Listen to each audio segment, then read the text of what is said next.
The content of this interview and comments made by the CEO of MULN Automotive Incorporated, collectively the company, is for discussion purposes only. The company does not represent that the information provided is accurate or complete in all respects, and it should not be relied upon as such. The interview contains forward-looking statements which are subject to risks, uncertainties, and assumptions. In some cases, you can identify these statements by forward-looking words such as may, might, will, should, expect, plan, anticipate, believe, estimate, predict, optimistic, potential, future, or continue. The negative of these terms and other comparable terminology. Such forward-looking statements are based on current plans, estimates, and expectations and are made pursuant to the Private Securities Litigation Reform Act of 1995. Forward-looking statements are based on known and unknown risks, assumptions, uncertainties, and other factors. The company's actual results, performance, and achievements may differ materially from any future results, performance, or achievements expressed or implied by such forward-looking statements.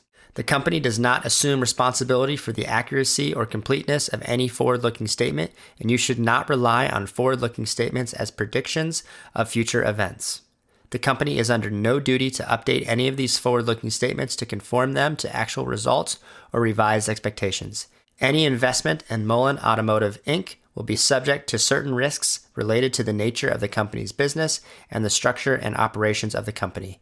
Any investment in the company should be made only with an appreciation of the applicable risks, which are described in the company's filings with the SEC. On today's show, I'm bringing you a brand new company. It came on our radar about 6 months ago, and I'm super excited to have this gentleman on my show.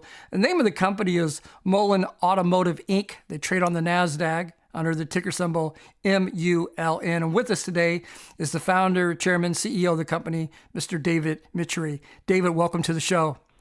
Thank you. Thank you. Pleasure to be on your show. You know, I've been following you now for 6 months. You came on my radar, and I knew about the road show.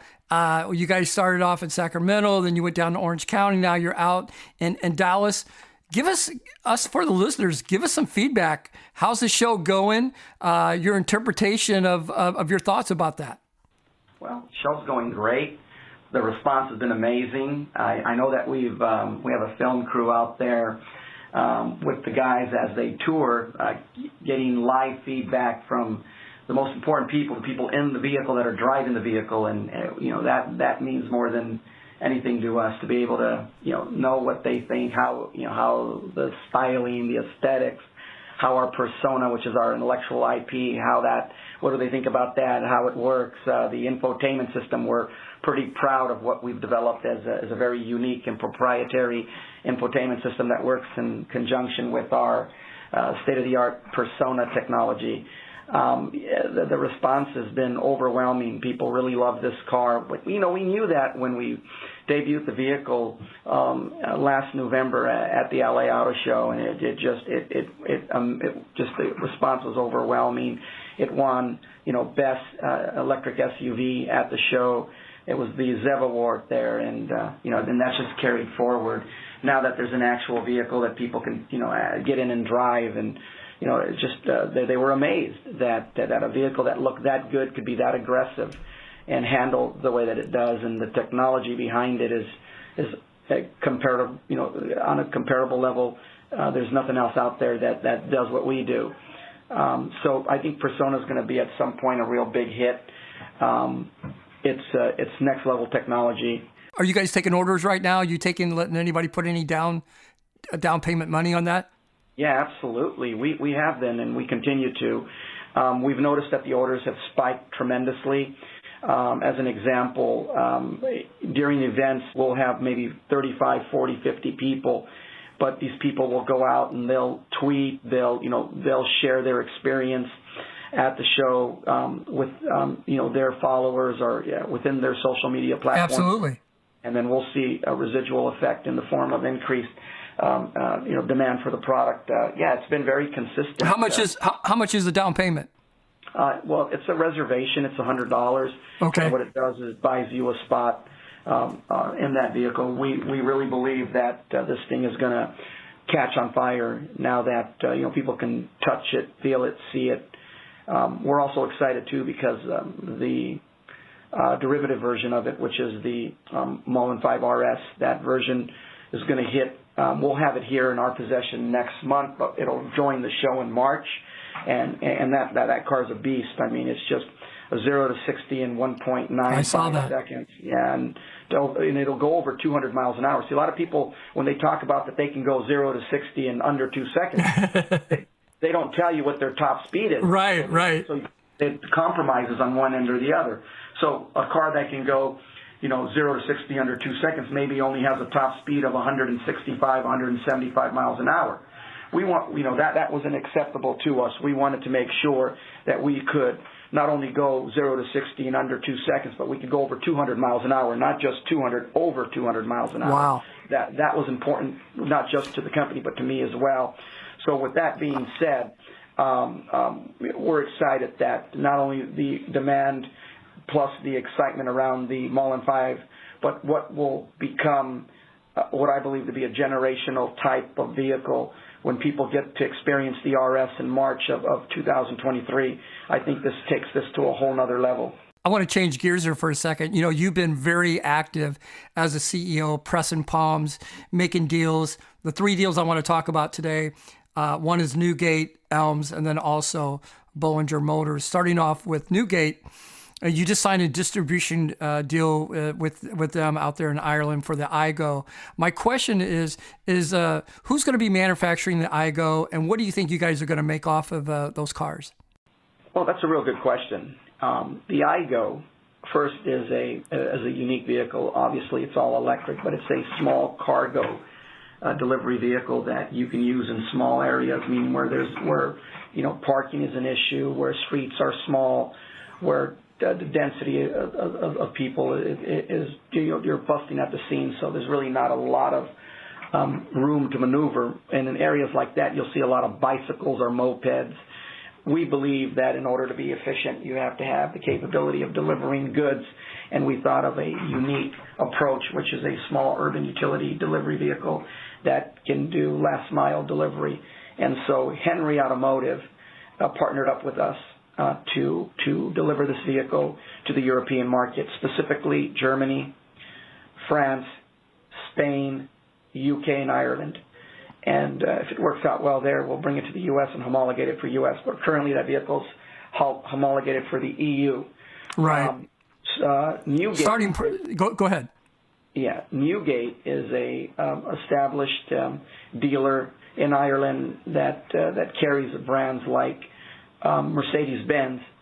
So they got a good reputation. I believe they're the largest in Ireland. They also sell into the United Kingdom. So we partnered up with them to be able to get the product not only into the market, but we were concerned about being able to service the product, offer warranty, parts, and we feel that they're a good partner to be able to do that with. And so that's the first strategic partner in 2 pretty good markets, the UK and Ireland. The next market for us will be Germany. We're excited about that market, as well as the potential for a great revenue stream here. Obviously, we like to operate in the profit margin, in 10 to 15%, depending on what we offer to the dealers for co-op advertising or chargebacks that will allow to accelerate the marketing of the iGo. So, an overall, if you would say, look at what they consider to be a profit potential margin on that vehicle, I would say it's somewhere right around 10%. Gotcha. And those revenues are going to start falling on the first quarter of next year, correct? Because you guys are going to roll this out in December, I heard? Yeah, that's correct. We're actually preparing to deliver the first vehicles to Newgate now. So, things are happening now. You picked up the Elms assets for practically on a dime. People want to know, how much did you really pay for it, and when are you going to take possession, and what's the value? Sure. I can again refer to the court documents that were filed in the United States Bankruptcy Court that outline what those assets are and what the company, meaning Elms, valued them at going into bankruptcy, and what the United States trustee validated. This was an auction. We were the stalking horse, so we established the price. I believe we're at somewhere just under $100 million without cure payments to the suppliers. I think collectively with cure payments, we're somewhere right around 120 million plus. So that's an approximation of where we would be. It was supposed to close yesterday, and we were given an extension due to the title insurance. The title company would not provide title insurance without a land survey, and so right now I know that they're doing all of the necessary entitlements in order to affect the close. We're prepared and ready to go. We have the cash on hand to close. It's now just with escrow and with title. Once title insurance is issued, we'll close. We anticipate closing in the next 5 to 10 days. Awesome. Your stock right now is currently under $1. You guys are on the NASDAQ. Last time it was above $1. It was in July of this year. That being said, what are your thoughts of getting this above $1? Well, fundamentals.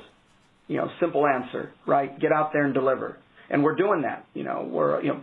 People were skeptical about our ability to show them a product. We showed them, a product at the LA Auto Show, and then we showed them a drivable vehicle, a demonstrator, and we specifically focused on our technology, because that's what makes us important, is our intellectual property, which is our persona and our infotainment, as well as how this vehicle is going to perform and the specs that it has.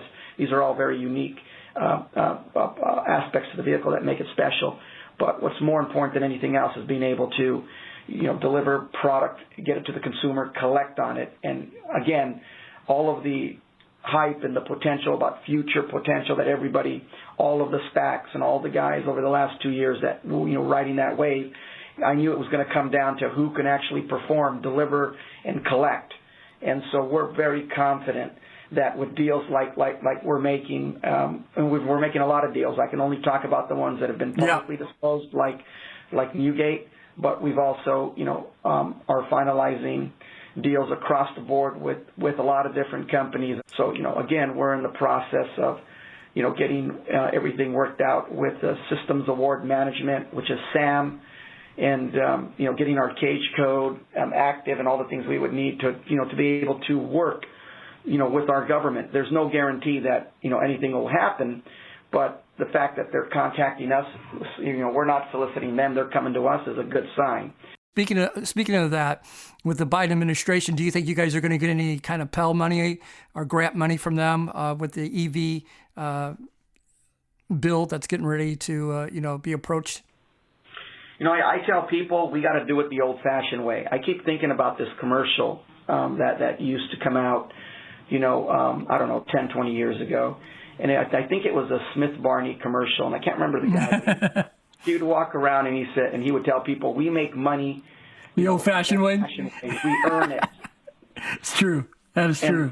And that's the first thing that pops into my head. Nothing is easy for us.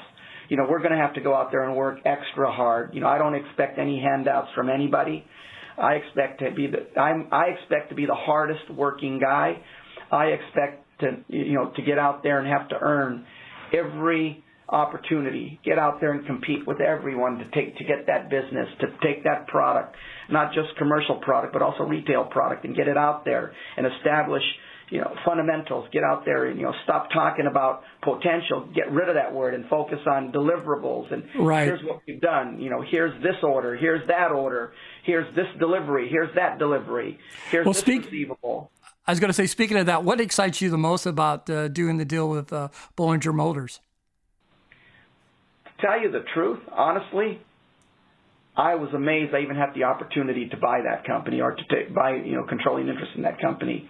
I always thought it was a General Motors company, because when I first saw that B1, I said to myself, that has to be GM, and that has to be the successor to the H1. I thought first when I looked at it back in 18 or 19, to me it was absolutely beautiful. I remember trying to find a salesperson so I could buy one, and I was upset that there was nobody around the vehicle. They just had it sitting there at the LA Auto Show with no one around it, and I was like upset.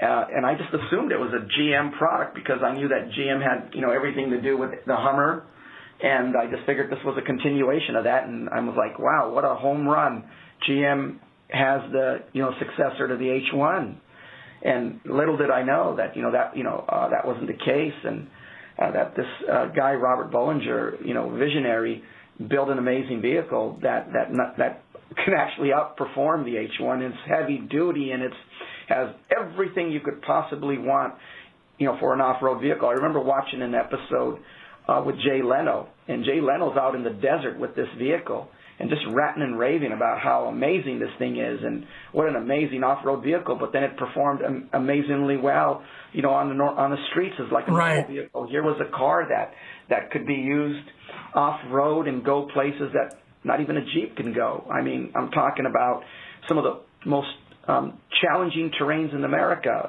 up in Utah, up in Colorado, and this thing performing like a champ. When I got the opportunity to go and study, physically go look at the components, all the IP, and they make, for example, the lower arms, upper arms, proprietary gearing, proprietary, just the technology and how this thing was built, and and how heavy duty it is, and how lightweight it is, and the CEO there, Robert Bollinger, telling me, look, there's some lightweight alloy steel armor piercing material that we can line with this vehicle and make it, provide it with armor in the time, for time of war.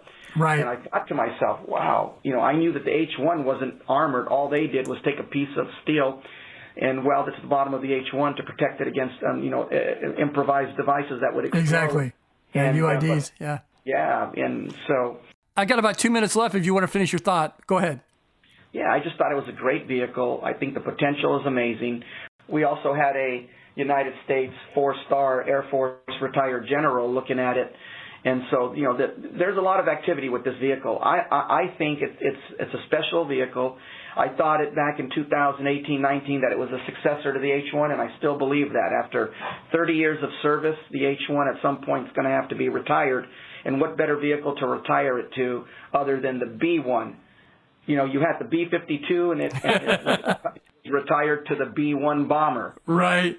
How about the H1 retired to the B-1? I love it. I love it. You got so many moving parts going on. I do think you're one of the hardest working CEOs on the NASDAQ. That being said, where do you plan on assembling all these vehicles and models? Well, you're going to love this. Part of the ALMS transaction was us being able to purchase that Mishawaka, Indiana facility. Ironically, that's where General Motors produced the Hummer. At that exact facility. And ironically, the platform and all the equipment is geared for that Class 3 vehicle.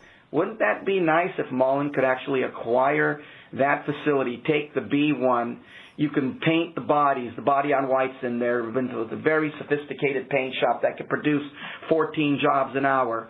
I mean, I looked at, we hit this is the lotto. We strategically acquired Bollinger, and then went out strategically and quietly and acquired the ALMS assets to be able to produce the B1 and B2 in high volume, and hopefully for our government as well as for everybody else on this planet. But that facility has the capability of producing 50,000 vehicles, and that's just a start. We can go multiple shifts. We can do a lot up there, but it's a fully functional, real factory, not no gimme, Mercedes. I believe they did contract manufacturing for Mercedes-Benz there, as well as built the Hummer there.